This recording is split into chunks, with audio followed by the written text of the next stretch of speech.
Dia ni cuma bolos 7 gol je sepanjang musim Liga Super pada 2023.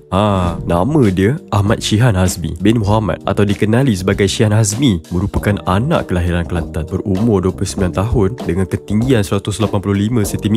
Memang bukan penghalang lah untuk menjaga gawang gol yang tinggi 244 meter tu. Shihan ni memulakan perjalanan bola sepaknya di Sekolah Sukan Bukit Jalil sebelum menyela bersama Harimau Muda C pada 2013.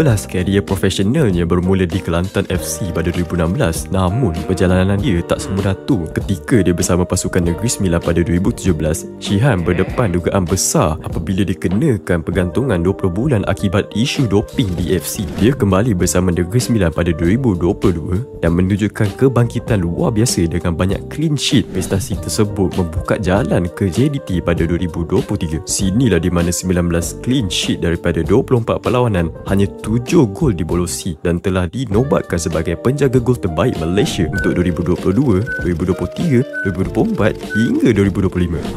Hebat kan? Kisah beliau membuktikan bahawa seseorang juara bukan lahir dari kemenangan, tapi lahir dari bagaimana dia bangkit selepas kejatuhan. Nak dengar lagi kisah anak muda yang menginspirasikan? Jom follow kami. Korang rasa Shihan ni Alisson Becker versi Malaysia ke? Cuba komen sikit.